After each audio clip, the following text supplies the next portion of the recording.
देवेंद्र फडणवीस यांच्या उपस्थितीत पोलीस उपायुक्त कार्यालय येथे कॉमन मॅन पोलीस शिल्पाचे अनावरण. नाशिक. मुख्यमंत्री यांनी 100 दिवस कालावधीत सर्व प्रशासकीय विभागांना 7 कलमी कार्यक्रम राबवण्यास आदेशित केले होते. या अंतर्गत सर्व कार्यालयांचे नूतनीकरण व सुशोभीकरण करणे अपेक्षित होते.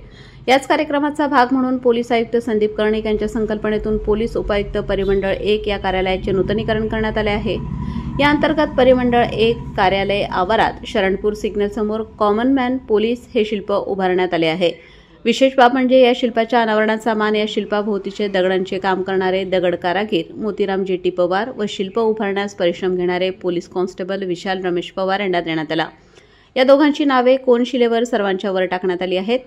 यावेळी मंत्री गिरीश महाजन, आमदार राहुल ढिकले, सीमाताई हिरे, पोलीस आयुक्त संदीप कर्णिक, विभागीय आयुक्त प्रवीण गेडाम, जिल्हाधिकारी जलज शर्मा, पोलीस उपायुक्त परिमंडळ 1 किरण कुमार चव्हाण, पोलीस उपायुक्त प्रशांत बच्छाव, पोलीस उपायुक्त परिमंडळ 2 श्रीमती मोनिका राऊत, नितीन जाधव, संदीप मिटके आदी हजर होते.